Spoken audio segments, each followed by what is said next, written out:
Entonces nos quedamos viendo esta diapositiva.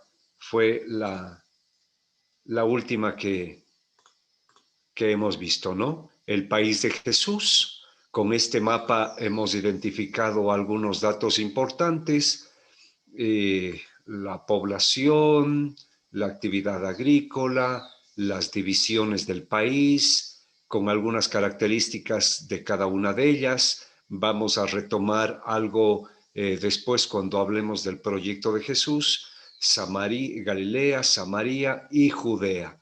Hasta aquí habíamos llegado. Creo que esto entonces nos ayuda bastante a hacernos una idea de los contextos en los que un jovencito judío nace y crece.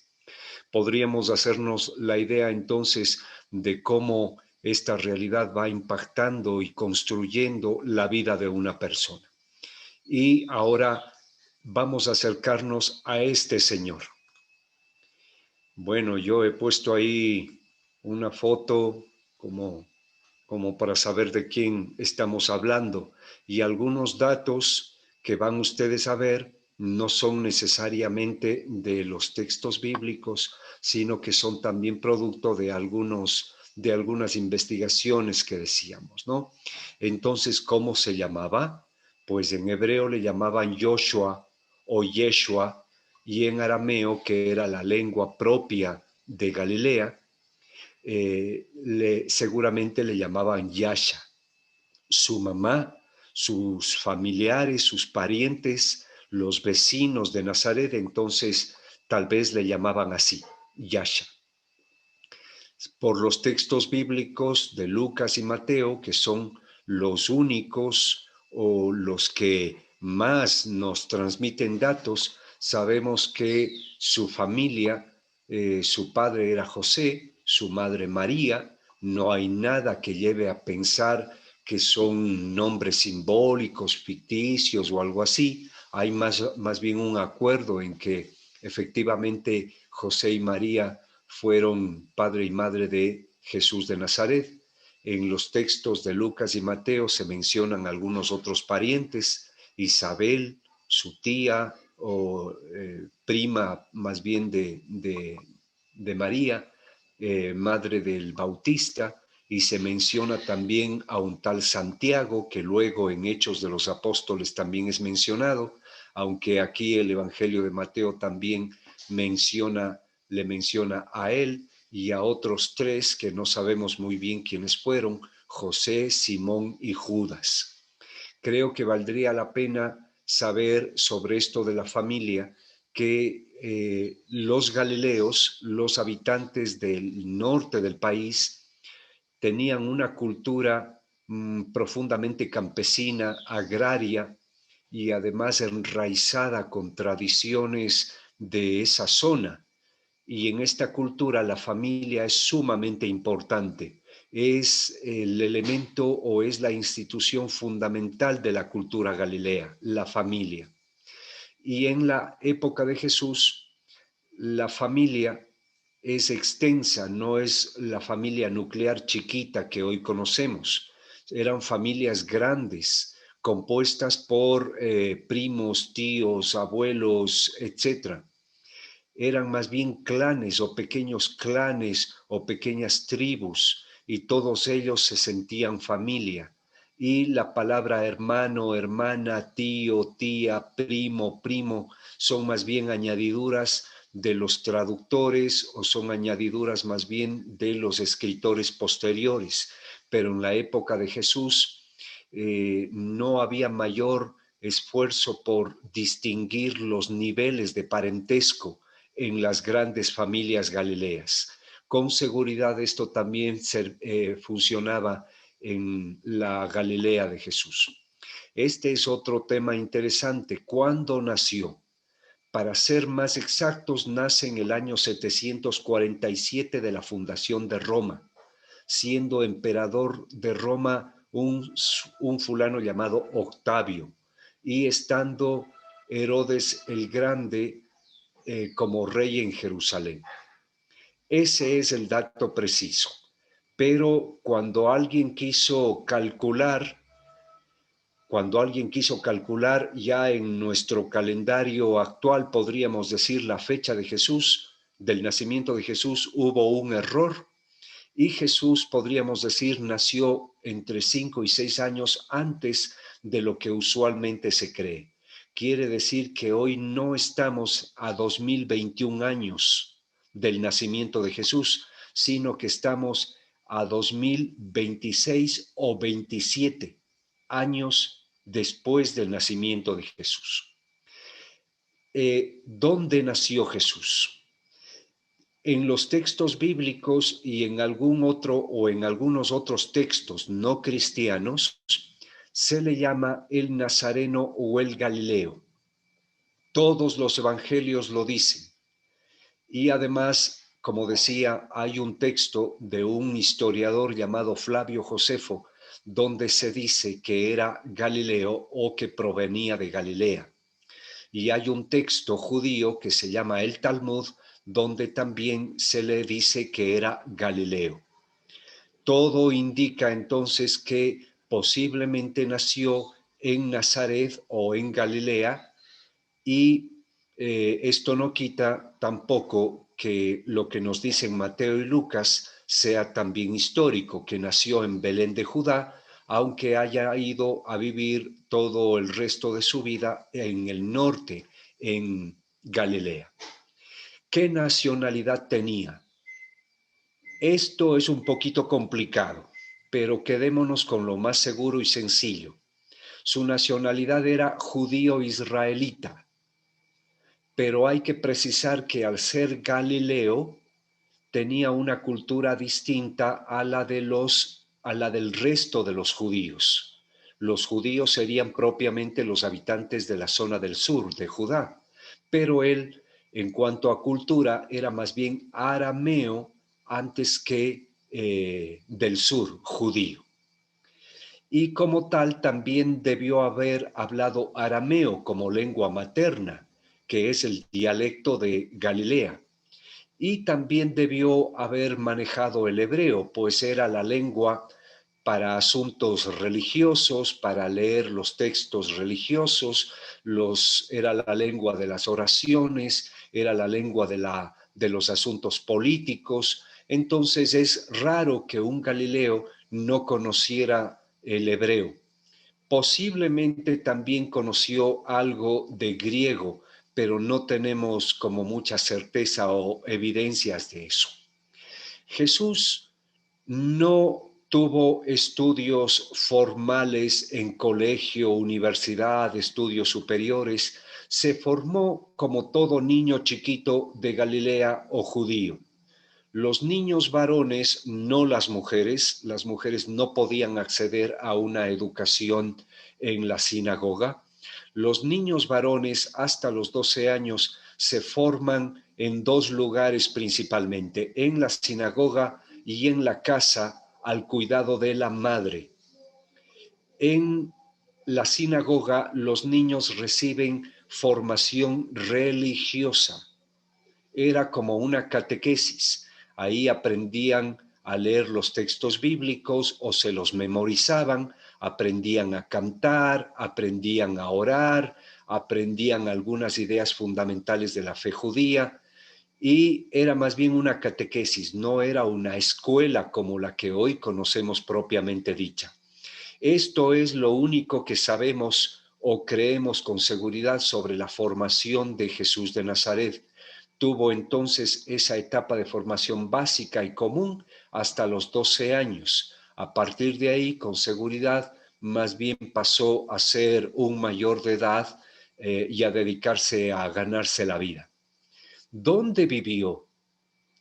Los evangelios nos dicen que en principio vive en Nazaret de Galilea, pero en un momento determinado se vuelve un predicador ambulante. Y a partir de ahí se le ubica en algunos lugares por breves tiempos, aunque se movía. Vive a orillas del mar de Galilea, en una pequeña aldea de pescadores llamada Cafarnaúm. Se le ubica también en una pequeña población a unos kilómetros de Jerusalén llamada Betania, y más bien se menciona que era ambulante, no tenía domicilio, no tenía dónde reclinar la cabeza, continuamente vivía moviéndose. Su estado civil, obviamente los textos nos dicen que no se le conoció esposa ni hijos, no estaba casado, entonces era soltero, y esto no parece ser un invento de los evangelistas, parece que es histórico.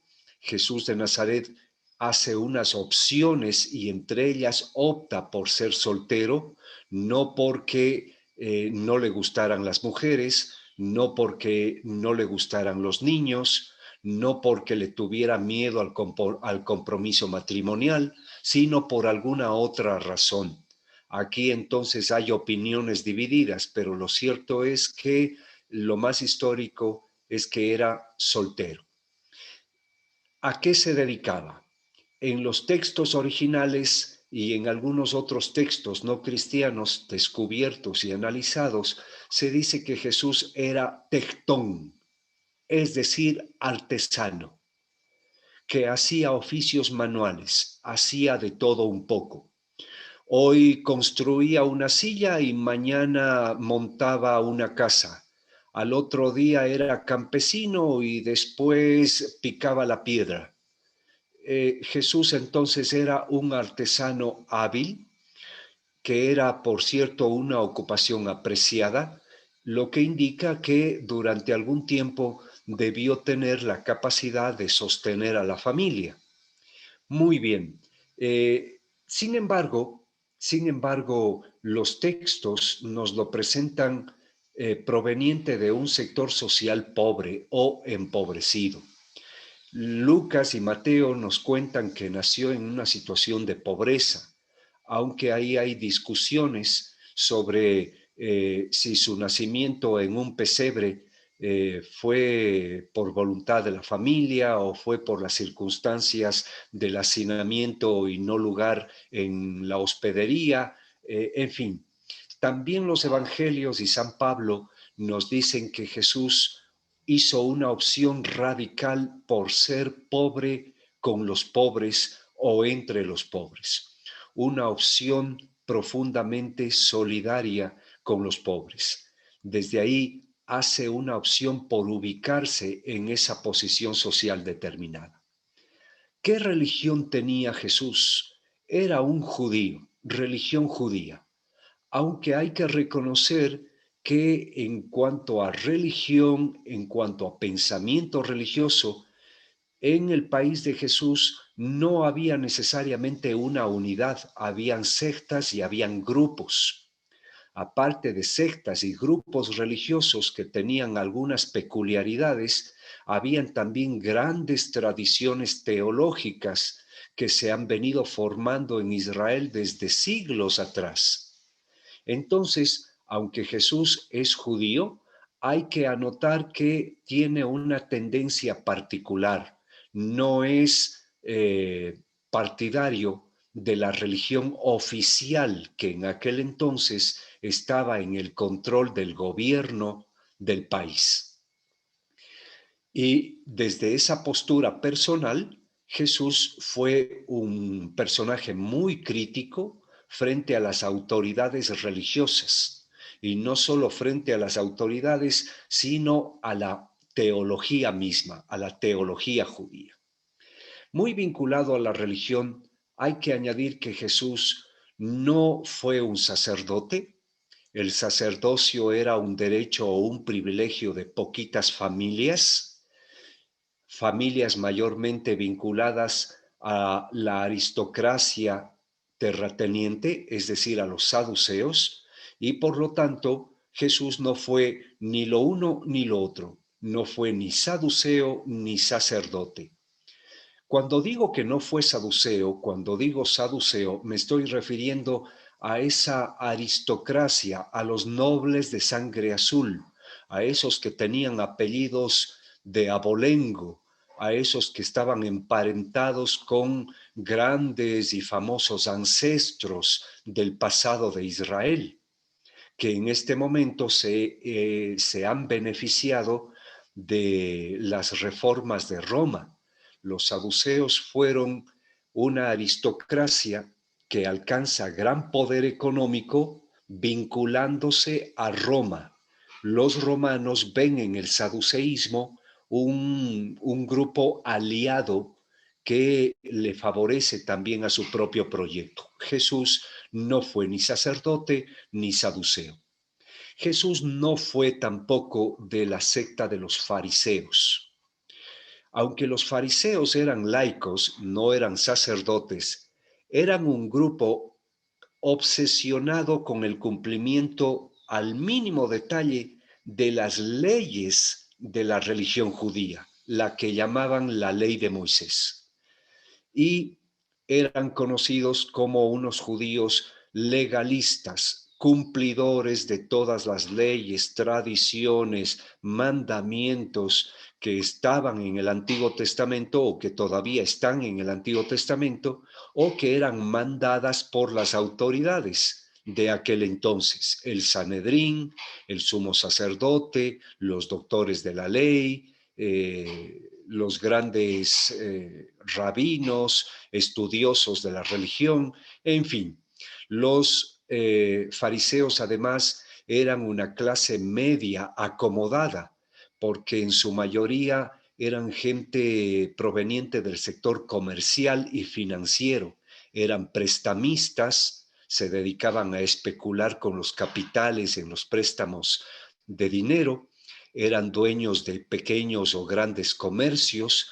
Además, algunos de ellos tenían gran poder y autoridad por su capacidad económica, tenían incluso algunos barquitos o caravanas con un montón de camellos y burros para transportar productos de un lugar a otro. Era gente entonces relativamente pudiente y justamente porque ya tienen la panza llena, tenían el tiempo para dedicarse a estudiar, dedicarse a leer, dedicarse a observar con todo detalle las leyes, cumplir las leyes, etcétera, etcétera, etcétera. Más adelante hablaremos más sobre ellos. Jesús tampoco fue celote, es decir, no perteneció a uno de los varios grupos religiosos, principalmente galileos. Esto también hay que reconocerlo. Los celotes eran movimientos, grupos que estaban principalmente ubicados en Galilea. Eran grupos de fanáticos religiosos y que desde su pasión, desde su celo por la libertad y la autonomía del país, odiaban a los romanos y a sus cómplices, los saduceos. No solo los odiaban por considerarlos impuros, paganos, sino también por considerarlos una fuerza opresiva que mantenía al país en medio de la pobreza. El problema de los celotes es que en su mayoría hicieron una opción por la violencia para expulsar a los romanos o para buscar controlar el país. En la época de Jesús todavía eran grupos más o menos pequeños de fanáticos religiosos, algunos eran bandidos, otros eran medio guerrilleros, algunos organizaban actividades delictivas en contra de Roma, en contra de las autoridades del templo.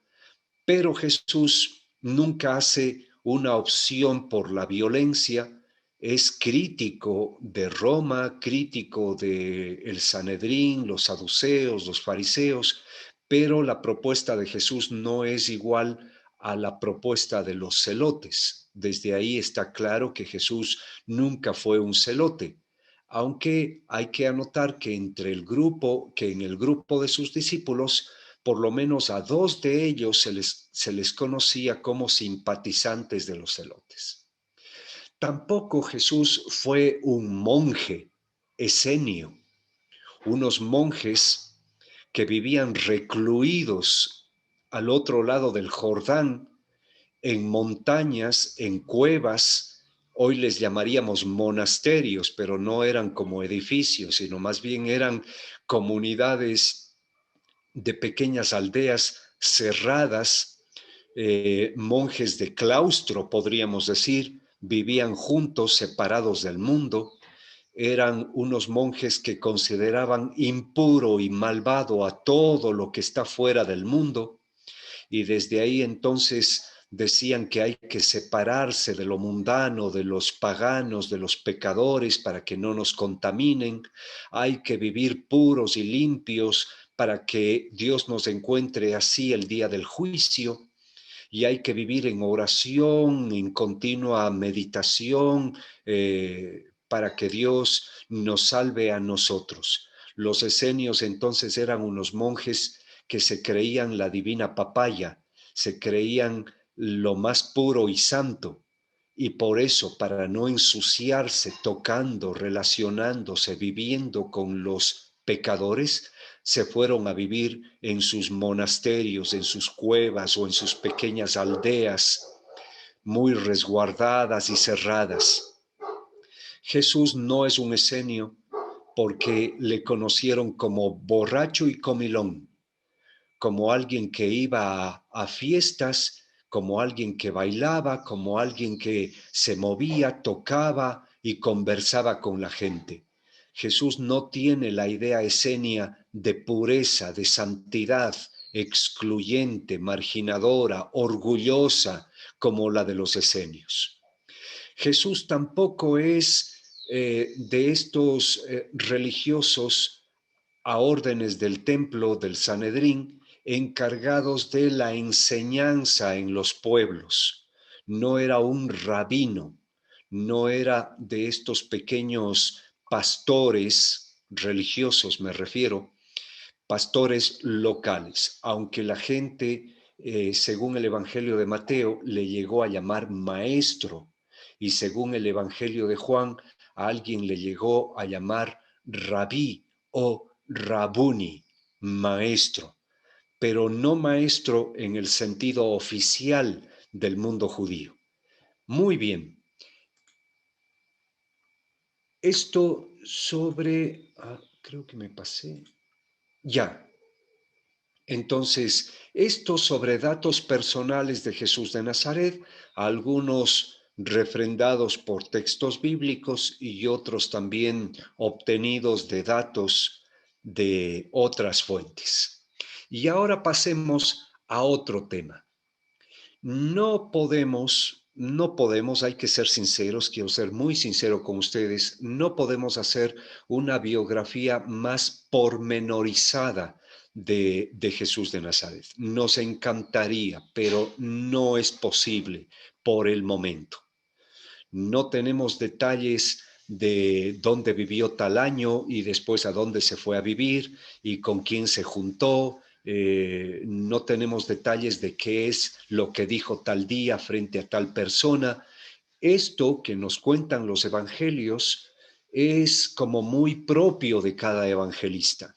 Los evangelistas nos cuentan la vida pública de Jesús de múltiples formas y a veces entre ellos no coinciden. Ustedes comparen los tres sinópticos, Mateo, Marcos y Lucas, o incluso también con Juan, y se darán cuenta de que la vida pública de Jesús no se cuenta de la misma forma, en el mismo orden de eventos, de lugares, de palabras en los cuatro evangelios. Entonces, no se puede hacer como un recorrido cronológico exacto sobre esta vida pública, pero lo que sí está claro en los cuatro evangelios y además también insinuado en otros textos no cristianos, lo que sí está claro es que toda la vida de Jesús, el pensamiento de Jesús, incluso su muerte, tienen que ver con esta idea central, el reino de Dios. Jesús vive y muere por el reino de Dios. Comía, bebía, reino de Dios. Soñaba con el reino de Dios. Es como su obsesión, su pasión. Todo lo dedicó a él. Y aunque alguien crea que Jesús vino a predicar algún tipo de descripción de Dios, hay que ser también sinceros en esto. No es así. Cuando Jesús habla de Dios, habla del Dios del reino, no de Dios en sí mismo en el cielito. Jesús no dice cómo es Dios, dice más bien cómo es el reino de Dios. Desde el reino, Jesús nos presenta a Dios. Jesús tampoco viene a presentarse a sí mismo. Jesús no dice, yo soy. Bueno, Jesús no se hace a sí mismo como el centro y la meta de su propia acción o de su propia doctrina o pensamiento, sino el reino. Jesús habla del reino de arriba abajo, a unos y a otros. El reino y el reino y el reino. Antes de avanzar, quiero hacer dos precisiones muy pequeñitas, aunque pueden ser problemáticas y conflictivas. Les ruego mucha atención y si hay problemas, preguntas sobre esto, anótenlas rapidito y las tratamos más adelante. En el mundo judío, desde antes de Jesús, el reino de Dios era una expresión, era una idea que ya existía. Jesús no inventa la idea, el término, la palabra, la expresión reino de Dios. Ya existía, ya venía mencionándose desde el Antiguo Testamento. Primera cosa. Segunda cosa, lo que los judíos entendían por el reino de Dios no era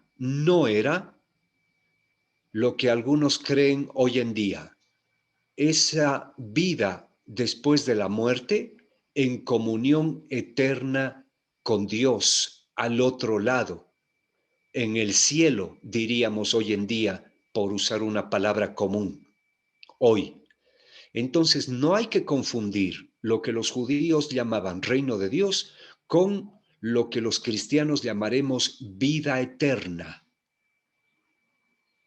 No hay que confundir entonces el reino de Dios con lo que llamaríamos después los cristianos, bajo el influjo de otra cultura, el cielo, ese ámbito de la existencia más allá del cuerpo, más allá de la materia, más allá del tiempo, más allá del espacio. No hay que confundir entonces el reino de Dios con el más allá, con el después de la muerte. Esto indica que los judíos, con la expresión reino de Dios, se referían a algo absolutamente real e histórico aquí en la tierra. Algo en lo que actúan personas con carne y hueso y con todo lo que nos hace a los seres humanos, nuestras realidades culturales, económicas, corpóreas, sexuales, generacionales, etcétera, etcétera, etcétera. El reino de Dios no era el más allá, era más bien el más acá. El reino de Dios no era el cielo, era más bien algo terrenal o algo mundano, aunque la palabra mundano no me gusta porque puede prestarse a malas interpretaciones.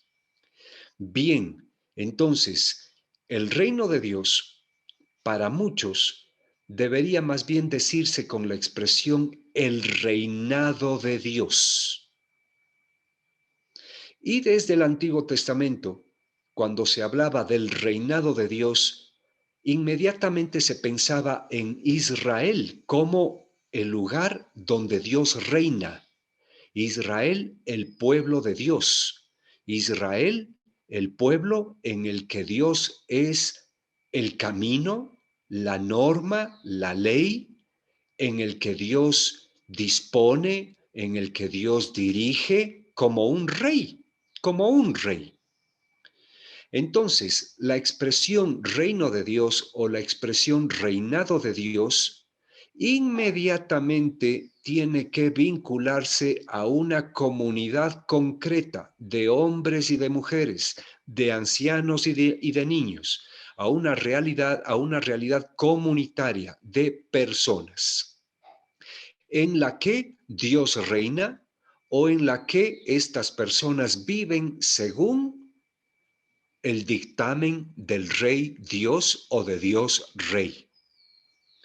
Muy bien, entonces, cuando usted lea el Antiguo Testamento o el Nuevo Testamento y escuche la expresión reino de Dios, piense inmediatamente en esto que le acabo de decir. Desde aquí se podría comprender que Jesús, según algunos evangelios, diga el reino de Dios ya está aquí o el reino de Dios se construye, etc.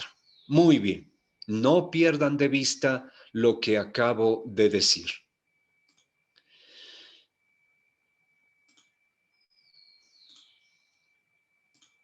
Como decía, el reino de Dios no es algo nuevo, no es algo que Jesús inventa. Era una expresión que ya todos en Israel la habían escuchado, algunos la mencionaban, pero no todos en Israel estaban de acuerdo en qué es esto del reino de Dios. O por lo menos estaban de acuerdo en lo que acabo de decir. Todos los judíos estaban de acuerdo en que el reino de Dios es algo aquí, es algo para construirse en Israel, es algo que significa relaciones comunitarias o maneras de vivir como pueblo aquí. El reino de Dios se refiere al reinado de Él entre nosotros aquí. El reino de Dios se refiere a un proyecto de Dios hecho historia en una comunidad concreta. Muy bien, todos estaban de acuerdo en eso, pero no estaban de acuerdo en otros elementos. Por ejemplo, los fariseos creían que el reino de Dios, es decir, este Israel pleno, feliz, absoluto, este pueblo de santos hijos de Dios, se lograría solo cuando todos en Israel cumplan con cabalidad, con fidelidad, la ley de Moisés. Entonces los fariseos creían que el reino depende del cumplimiento de normas y de leyes. Creían que el reino es entonces una comunidad ¿cómo se dice? Uniformizada por la ley, donde todos actuamos igual, donde todos cumplimos lo que está escrito, donde todos vivimos, hablamos, comemos, nos vestimos como está escrito o como está mandado. Alguien diría que esto era una idea neurótica. Bueno, pues sí, pues algo así eran los fariseos. Eran unos obsesivos con la ley y ellos mismos se entregaban totalmente al cumplimiento de la ley, porque creían que la ley era la clave de la salvación. Creían que Dios salvaría a los que cumplen la ley. ¿Pero qué era la ley? La ley era un conjunto de mandamientos, prescripciones, costumbres, tradiciones, ordenadas por el texto bíblico, lo que hoy llamamos el Antiguo Testamento, por el Pentateuco o lo que ellos llamaban la Torá. Nosotros le llamamos el Pentateuco, los 5 primeros libros de la Biblia. ¿Ustedes alguna vez han visto que en este bloque de 5 libros al principio de la Biblia, al principio del Nuevo Testamento, hay unos que tienen un montón de leyes, una cantidad de leyes? Si no, échenle un vistacito, por ejemplo, al libro del Éxodo a partir del capítulo 20. Échenle un vistazo al libro del Deuteronomio a partir del capítulo 5. échenle un vistazo al libro de Levítico enteramente y también un poquito al libro de los Números y se darán cuenta de que todo esto que acabo de citar o mencionar está lleno de leyes, leyes para todo, leyes para comer, leyes para vestirse, leyes para hacer el amor y para hacer la guerra, leyes para peinarse y leyes para lavarse las manos, los pies y la cara, leyes para educar a los hijos y para cosechar o producir, leyes para a la hora de comer y leyes a la hora de organizar el sábado, leyes de tipo sanitario y leyes de tipo jurídico, leyes de tipo político y leyes de tipo, qué sé yo, habían leyes para todo, para todo. Entonces, los fariseos creían que entregándose al fiel cumplimiento de esto, viviendo fielmente la ley, Dios nos va a salvar, nos va a bendecir, nos va a reconocer como sus hijos y reinará entre nosotros. Muy bien. Esto entonces pensaban los fariseos. El reino y el mensajero del reino, el Mesías, entonces sería como un fariseo, un fiel cumplidor de la ley. Pero bueno, esto tenía un grave problema. Jesús obviamente no tiene esta idea de reino, no tiene esta idea de Dios como juez, rey juez que dicta leyes y que castiga si no cumples las leyes. Jesús no maneja esta idea de rey, de reino, obviamente tampoco esta idea de Dios y obviamente tampoco esta idea de vida comunitaria. Bueno, las leyes son importantes, pero Jesús nos dirá que la ley fue hecha para la vida del ser humano y no el ser humano para la ley. Veremos a Jesús cumpliendo leyes y a veces violando otras. Veremos a los enemigos de Jesús acusándole de violar un montón de leyes y veremos también a Jesús diciendo que hay algo más importante que la ley. Aunque la ley no pierde valor, hay algo más importante y ese algo más importante es lo que no debemos perder de vista, la vida. Si hay que optar entre salvar la vida de otro y cumplir una ley, Jesús propone salvar la vida del otro, aunque sea violando la ley. Pero por favor no olviden que se está refiriendo a la ley religiosa de su tiempo. Muy bien, en todo caso es un buen criterio para nosotros hoy. Otros grupos que ya les conocimos rápidamente anteriormente también tenían su propia idea de reino, de Mesías o de comunidad donde Dios reina. Son los saduceos y los sacerdotes. Ya comentábamos que son dos grupos emparentados entre sí o vinculados. Los saduceos son los aristócratas y además terratenientes. Y además habría que añadir que eran pro-romanos o muy cercanos al poder romano. Y solo entre los saduceos, entre familias saduceas, se reconocía el derecho a ser sacerdote. El grupo de los sacerdotes y el grupo de los saduceos entonces estaban profundamente vinculados entre sí. Los saduceos y los sacerdotes que dominaban el país controlando la institución religiosa del templo y el gobierno religioso en Sanedrín. Estos pensaban que el reino de Dios llegaría cuando o se lograría cuando llegue el Mesías como sumo sacerdote, que el Mesías implantaría el reino de Dios desde su gobierno en el templo, que el Mesías entonces sería un hombre sabio y santo, que el Mesías sería un gobernante y además un líder nacional, que el Mesías tendría su sede en el Templo de Jerusalén y gobernaría desde el Sanedrín.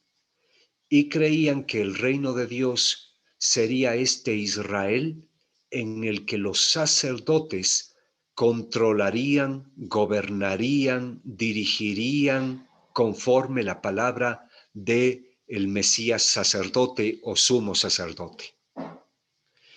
Claro, lo que no decían, aunque todo el mundo lo sabía, es que su idea del reino de Dios estaba vinculada también a sus propios privilegios. Entonces sería un reino comunidad donde ellos tendrían el poder económico, político, religioso, y todos los otros no sacerdotes les seguirían de forma devota y fiel,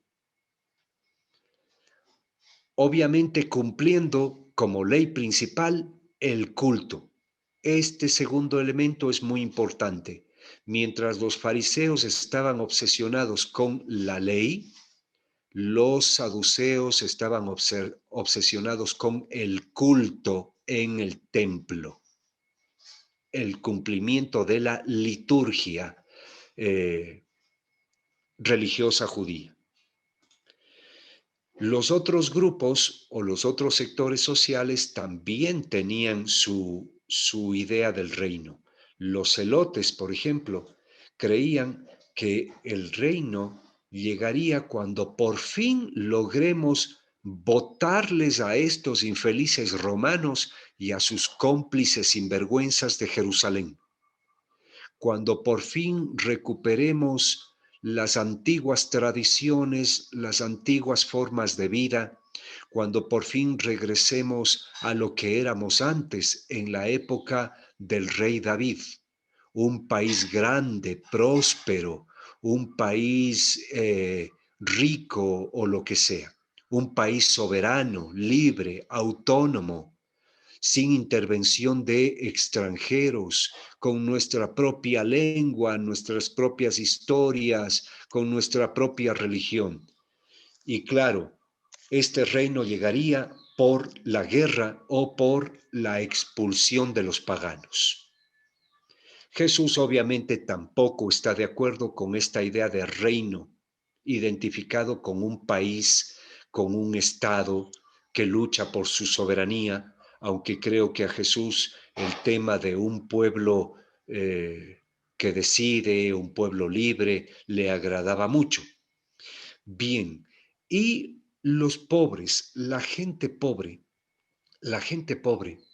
que era la mayoría del país, tenía otra idea del reino de Dios y creerían que el reino de Dios llegaría cuando regresen los antiguos profetas, cuando por fin Dios mismo baje, cuando Dios se decida a intervenir él mismo y a cambiar él mismo estas situaciones, ahí se daría el reino de Dios. Los pobres además estaban como muy convencidos de que el reino de Dios estaba a punto de llegar, porque creían que todas las calamidades que estaban pasando eran un signo de que Dios está próximo a llegar. Esta idea no se la sacaban de la nada, sino que eran también tradiciones del Antiguo Testamento de algún profeta. Entonces los pobres vivían como en una especie de angustia por cuándo llega el reino, dónde está el reino. Ya pues estamos viviendo estos signos de la llegada del reino: pobreza, paganos, guerras, destrucción, enfermedad. Los profetas nos dijeron que esto tenía que pasar antes de que llegue el reino, entonces vivían angustiados por la llegada del reino. Cada mañana se levantaban a ver si Diosito ya llegó. A ver, ya llegó, ya será que el reino está afuera, salgamos a ver. Y nada, la vida seguía igual. Bueno, entonces, así las ideas del reino en la época de Jesús. No te enredes pastillas. Bueno, a ver, todo bien hasta ahora, ¿no? Nada de esto ocurría, como decía. Y entonces Jesús, sin embargo, dice esto. Así nos lo cuenta el Evangelio más antiguo. El Evangelio de Marcos nos dice que Jesús un día comenzó a peregrinar por Galilea entre los pueblos y aldeas con esta misma idea, con estas mismas palabras. El reino ha llegado. Conviértanse, va a decir.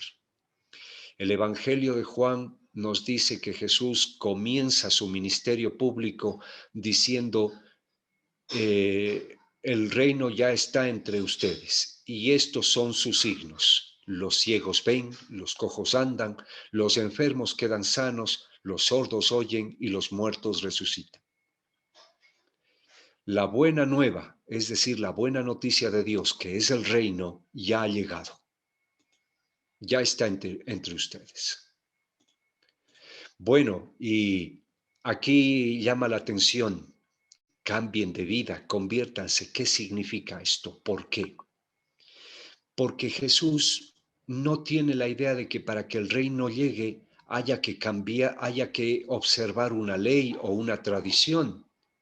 Más bien, Él pide que lo que hay que hacer para que llegue el reino, para que el reino se geste, para que el reino se dé aquí y ahora y entre nosotros, hay que cambiar nuestra manera de pensar, de actuar y de vivir. Hay que cambiar nuestra manera de vivir la economía, la política, la sexualidad, el arte, la ciencia, la profesión, los medios de comunicación. Hay que cambiar nuestra manera de vivir con el otro, nuestra manera de consumir, nuestra manera de producir. Hay que cambiar. De lo contrario, no hay reino. El reino entonces parece que no llegará de forma misteriosa, milagrosa y sobrenatural, sino que el reino emerge desde dentro de nosotros, entre nosotros, y nosotros parece que tenemos un papel fundamental. Y el papel que tenemos es este.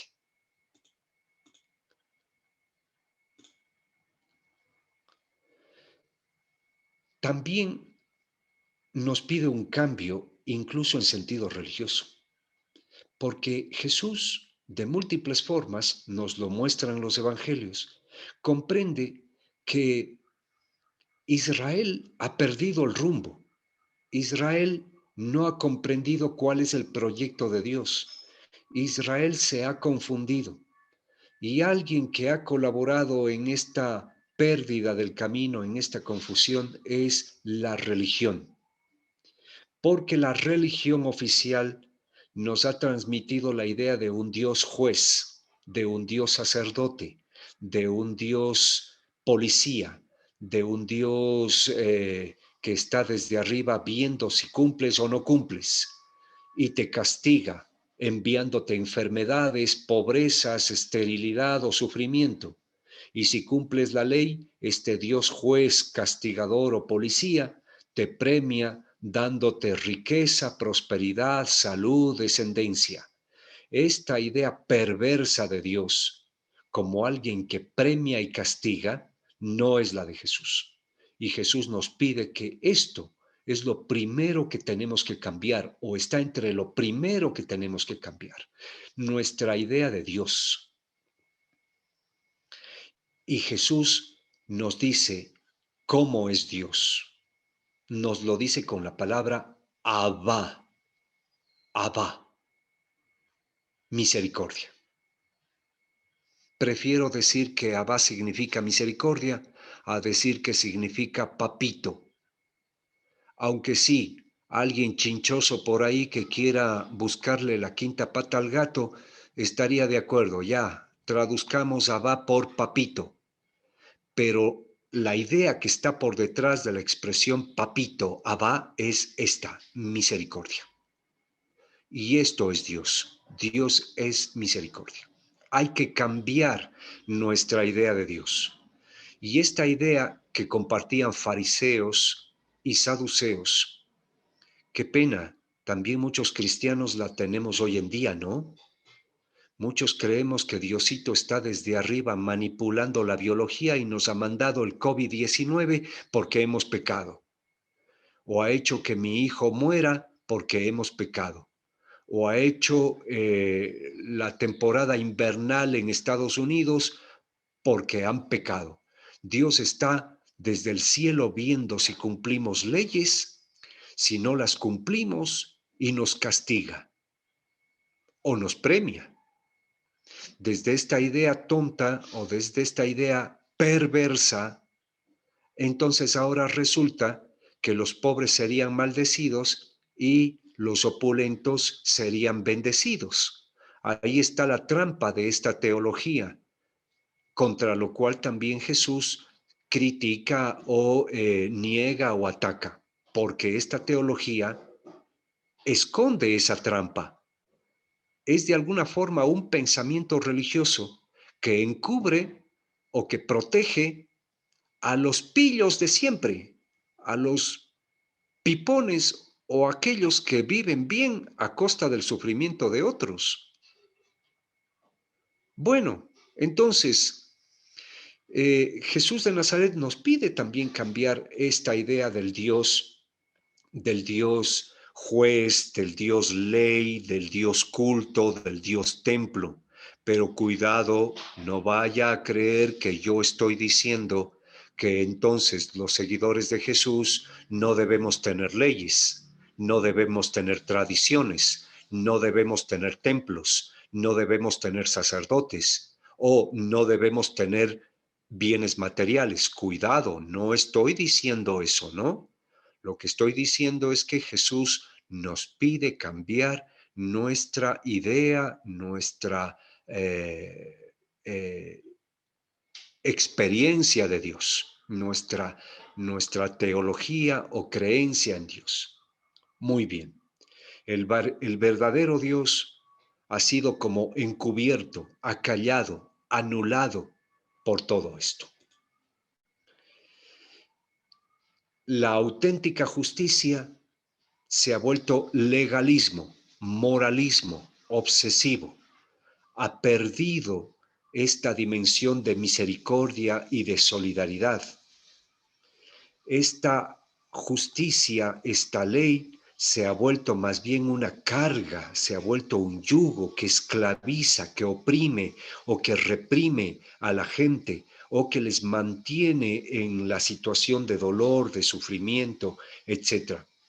La ley, el sacerdocio, el templo, en lugar de ser ayuda, se han vuelto obstáculo.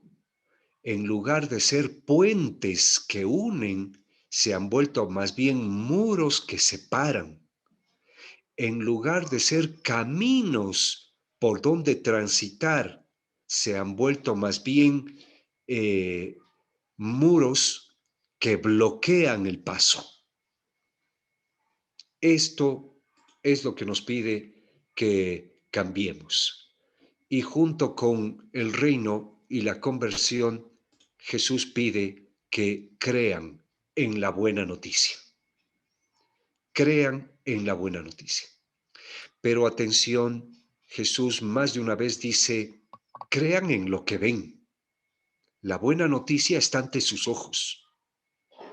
No les pido que crean teorías, no les pido que crean filosofías, no les pido que crean simplemente discursos. Si no me creen a mí, a mi palabra, crean en lo que están viendo. Creer es confiar, no solamente es decir sí a una teoría, creer es confiar, entregarse, seguir, fiarse. Crean en la buena noticia que están viendo. ¿Y a qué se refiere? ¿A qué se refiere? Crean en las acciones del reino, crean en lo que ya están viendo, en lo que se está haciendo. Confíen, entréguense, participen en estas acciones que hacen llegar el reino, que hacen prosperar el reino. Y además, háganlo con confianza y con perseverancia. El reino de Dios es como un granito de mostaza, o el reino de Dios es como un campo de trigo con una cizaña metida por ahí. El reino de Dios es como un tesoro escondido en un campo. El reino de Dios es como una perla descubierta. El reino de Dios es como una moneda que se había perdido y se ha encontrado. El reino de Dios puede ser una cosita chiquita, pero crecerá. Y confíen en que esto se va a ir dando. Pero ¿qué significa confíen? Significa participen, entréguense. En el mundo judío, esto de tener fe no es lo mismo que creer cosas. Así como yo creo que 1 más 1 es 2, o yo creo que el médico estudia para sanarme. Creo, no, no, no. Esto no es así. En el mundo judío, tener fe significa adherirse, significa entregarse, significa apoyarse, significa impulsarse con, fiarse de. Esto significa fe. La fe judía es mucho más vital y activa que intelectual y teórica. La fe judía no es como creer cosas, sino más bien es entregarse a una certeza, a algo que yo confío, a algo que sé vendrá aunque no tenga pruebas. Desde aquí entonces Jesús nos pide que creamos. Bueno, pero antes de hablar de esas entregas, de esos trabajos por el reino que vemos en los evangelios, hay que recalcar una cosa, que lo que Jesús llama buena noticia no lo es para todos. Algunos reciben a Jesús como mala noticia o su misma idea como una mala noticia. No todos vieron a Jesús de la misma forma. Unos le llamarán endemoniado, blasfemo, pecador, amigo de prostitutas, borracho, comilón, mentiroso, endemoniado.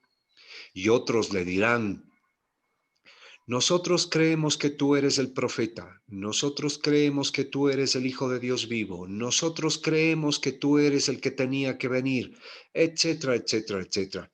El mundo se divide ante Jesús, o por lo menos en Israel la gente no tiene la misma postura ante Jesús. ¿Por qué? Porque el proyecto del reino de Dios, su idea de Dios como Abba y su idea de participación humana en el reino resultan ser problemáticos en la economía, en la política, en la familia, en la calle, resultan ser acciones que ofenden a unos, que desenmascaran, que dejan al descubierto la injusticia de algunos. Jesús, dicen los evangelios, es buscado, arrestado, condenado y ejecutado a muerte por blasfemo y por sedición.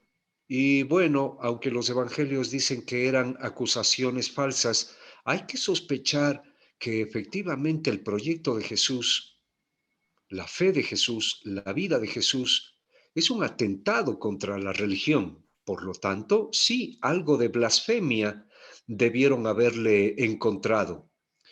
Además, la vida, el pensamiento, la propuesta de Jesús es también un atentado contra la producción, la economía, la política, grupos de poder, instituciones de gobierno. Y entonces sí, algo de sedición debió tener o algo de sedicioso debieron encontrarle a Jesús de Nazaret. Pero otros no. Otros parece que efectivamente le reciben como palabra de vida. ¿A quién iremos? Dice un evangelio. Solo tú tienes palabras de vida buena. Bueno, ¿quién? Ya. Perdón, ya. Muy bien. Y ahora vamos a ir acercándonos a lo que decía, las acciones de Jesús. Por favor, quisiera antes de avanzar con esto, hacerles notar un pequeño detalle. Los evangelios nos lo dicen clarito, aunque a veces no lo notemos. Pero Jesús de Nazaret, cuando habla del reino, lo hace con su propia vida, no solo con su propia palabra. Cuando Jesús de Nazaret habla de Dios, lo hace también con su propia vida, no solo con su palabra. Cuando Jesús dice cómo debe ser el hombre y la mujer del reino, no lo dice solo con teorías, sino lo dice él mismo llevándolo a la práctica. En los evangelios vemos a Jesús viviendo lo que dice y diciendo a partir de lo que vive. Desde aquí podríamos decir que si Jesús habla del reino, él mismo se presenta y vive como el primer hombre del reino, como el ciudadano del reino, como el ser humano que trabaja por el reino. Si Jesús habla de Dios como Abba, él mismo actúa como Abba. Él encarna a este Dios Abba de quien habla. Él vive la misericordia que dice que caracteriza a este Dios. Él practica el perdón, el cariño, el cuidado, la protección que dice en palabras caracterizan a este Dios Abba. Por tanto, en la persona de Jesús también encontramos una práctica, una realidad de qué significa Dios Abba. Cuando Jesús habla de qué es lo que el ser humano tiene que hacer para construir el reino, lo hace también pidiendo que veamos cómo Él lo hace, cómo construye el reino. Por tanto, en Jesús de Nazaret vemos también el modelo del ser humano del reino, del ser humano hijo de Dios, hermano entre nosotros, justo, fraterno, solidario, dialogante, tolerante, cariñoso, defensor, profeta, mediador, etcétera, etcétera, etcétera. Entonces, en Jesús encontramos una ventana al reino, una ventana al Padre y una ventana al ser humano. Jesús nos revela con sus propias palabras y acciones qué es Dios y qué es el ser humano. Muy bien. En el Nuevo Testamento, un texto, la carta de Pedro, nos dice que Jesús pasó haciendo el bien en obras y palabras. El Evangelio de Mateo organiza todo su texto en partes dedicadas a acciones y partes dedicadas a palabras, a discursos. Bueno, a veces no notamos esto, pero es muy importante. Esta será la raíz de nuestra teología cristiana posterior. Muy bien, a continuación entonces, ¿qué grandes rasgos tiene la práctica de Jesús? Sin olvidar que es toda ella centrada en el reino. Lo primero que hace, lo primero que hace, y en esto coinciden todos los evangelios, es conformar una comunidad. Una comunidad de santos y pecadores, varones y mujeres, una comunidad de niños y jóvenes, una comunidad no de sirvientes de él, no una comunidad de babosos que están atrás de él esperando migajitas, no una comunidad de empleados domésticos y de empleadas domésticas que le lavamos la ropa mientras él trabaja, no una comunidad de secretarios que tomamos notas de lo que él cree, piensa y hace. La comunidad que él forma no es para que sean esto, secretarios, empleados domésticos, segundones, payasos, no. Es una comunidad de hombres y mujeres que hagan lo que él hace, que sean como él es, que sea una comunidad en la que la gente vea el reino de Dios haciéndose real, que sea una comunidad que motiva, que esperanza, que provoca, que convoca, que sea una comunidad donde la gente, al verles, digan, miren cómo se aman, o digan, miren, aquí hay buenas noticias, o miren, aquí hay buena vida, o aquí sí somos hermanos, aquí sí siento el amor de Dios. Una comunidad signo, modelo del reino, es decir, de un nuevo pueblo, pueblo de Dios. Repito, esto no es un accidente. Los evangelios nos cuentan a su manera, pero todos los cuatro coinciden en que al principio mismo de su vida pública Jesús hizo esto.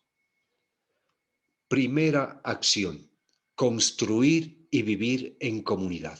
Los católicos viviremos o recibiremos esto con mucha importancia, porque desde aquí decimos que la Iglesia es obra de Dios, fundada en Cristo y por Cristo, y para el reino, sacramento del reino, sacramento de vida eterna, etcétera, etcétera, etcétera. Segundo, Jesús enseña con vocabulario sencillo, involucrando a la gente, provocando que ella piense, que ella reflexione sobre sí misma, provocando que la gente sea más crítica, que la gente aprenda a pensar por sí misma y que aprenda a buscar su puesto y su manera de colaborar para que llegue al reino. Jesús predica, enseña, pero no enseña matemáticas ni biología, no enseña una filosofía o no enseña contabilidad. Jesús enseña, pero enseña dónde, cómo y cuándo lograr el reino. Dónde, cómo y cuándo verle a Dios presente. Dónde, cuándo y cómo escucharle, seguirle, amarle. Lo que Jesús enseña es además con su propia vida y no como lo hacen los sacerdotes, los rabinos y los saduceos, de labios para afuera, ¿no? Tercero, Jesús combate lo que daña la vida, combate el mal y busca la vida. Jesús protege la vida, desenmascara lo que hace daño a la vida. ¿Y cómo lo hace? Defiende, dignifica, cura, sana, da de comer, da de beber. Estas acciones, como signos de que la vida es, cuidar la vida es trabajar por el reino. Cuarta característica o acción. En la época de Jesús, la mujer era lo más marginado de entre los marginados, la más marginada de entre los marginados. La mujer era el prototipo del mal, la mujer era pecaminosa, la mujer era excluida. La mujer o la situación de la mujer en la sociedad de Jesús era el mejor fruto de una teología perversa y cruel, de una teología que margina, que excluye, que acusa, que reprime, que castiga. Una teología que ve a Dios como macho, que ve a un Dios que justifica a los machos, que ama a los machos y que condena a las mujeres a no ser protagonistas, a no actuar, a no pensar, a no colaborar. Jesús reacciona y lo hace incorporando a la mujer a su comunidad, demostrando la capacidad de ella de colaborar en la construcción del reino, demostrando que entre la mujer y el varón hay una misma dignidad y que Dios como Abba los ama por igual. Jesús entonces, como cuarto punto, valoriza, dignifica y defiende a las mujeres. Esto lo vemos igual muy común en los evangelios. 5 o quinta característica de la acción del reino. El hombre del reino es un hombre continuamente unido a Dios, en una unión que puede lograrse de muchas formas, a través de la oración, a través del silencio, a través de la meditación, a través de la lectura. En todo caso, estas formas de mantenerse unido a Dios, Jesús mismo las vive. Jesús consulta, habla, conversa, se alegra, tiene miedo, se dirige al Padre. Lo hace con palabras levantando el volumen o lo hace en silencio, lo hace en la mañana o al caer la tarde, lo hace en una celebración o lo hace antes de ir a dormir. Lo hace de múltiples formas. Jesús es libre de tiempos, de lugares y de normas para buscar la forma de mantenerse unido a Dios.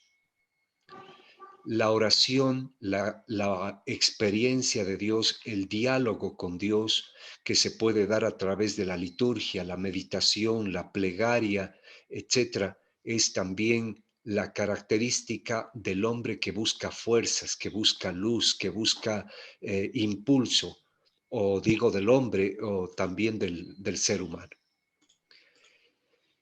Sexto, Jesús tiene un proyecto que no se lo reserva para sí mismo, sino que siempre lo saca y lo ofrece a todos. Nadie está como impedido de llegar. Es más, Jesús ni siquiera espera que otros lleguen a escucharle. Él sale a ofrecer. Él sale a presentar. Él camina y extiende.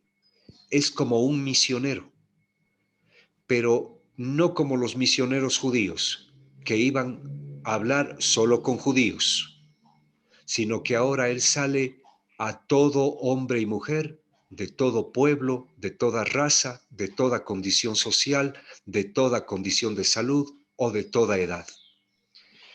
La propuesta de Jesús se extiende sin límites, sin restricciones. Es ofrecida a todos. Jesús es un misionero que busca la unidad, el ecumenismo.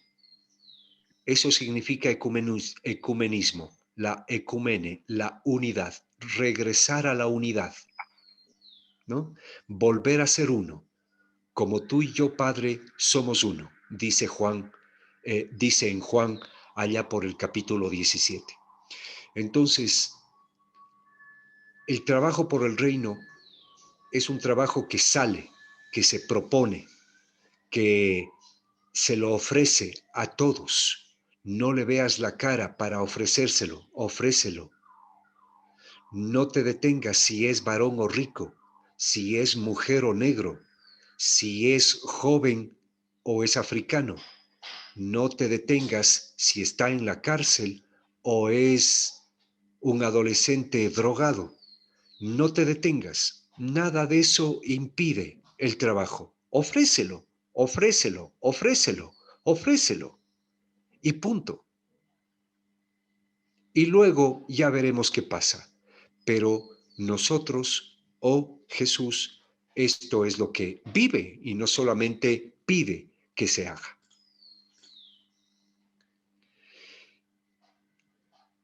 Un signo fundamental del trabajo por el reino es este, lo que nosotros hoy llamaríamos una opción preferencial por los que sufren, por los pobres, por los marginados, por los adoloridos. Es más, por favor, no hay cristianismo si no hay esto. Nadie vaya a pensar aquí entre ustedes que esto es porque Jaime es correísta o porque Jaime es comunista, porque no, qué babosadas, por favor, sáquense eso de la cabeza. La defensa de los pobres, la lucha por la justicia, es parte integral de la fe y del trabajo por el reino. No proviene de ideologías de algunos sectores actuales. Esto siempre ha estado presente en el pensamiento y en la vida de la Iglesia. Que lo hayamos llevado a la práctica de formas distintas, ese es otro problema. Que a lo largo de la historia las circunstancias nos piden cada vez más reflexionar qué significa esto y cómo hacerlo, eso es otro problema. Pero, disculpen, como dice la novela colombiana, hablando con otros términos, pero sin pobres no hay paraíso. Bueno, no sé si se me entiende. Si no hay una acogida, si no hay una protección a los débiles, si no hay una preocupación por ellos, no creo que podamos hablar de reino de Dios o de fe o de discipulado en Jesús de Nazaret. Y en Jesús de Nazaret también encontramos esto. Jesús es un hombre que se atreve a desenmascarar a otros, a aquellos que han encubierto el proyecto de Dios, el rostro de Dios, la fe, lo que significa ser humano según el proyecto de Dios, lo que significa ser pueblo según el proyecto de Dios. Desenmascara al falso, al hipócrita y al mentiroso. En algunos textos los hace con palabras fuertes y en otros textos lo vemos haciéndolo de formas muy inteligentes y sutiles, pero lo hace. Jesús entonces es como un profeta que denuncia lo que está en contra del proyecto de Dios y anuncia lo que sí está en la línea del proyecto. Y vean, esa ha sido la última diapositiva. Y vamos a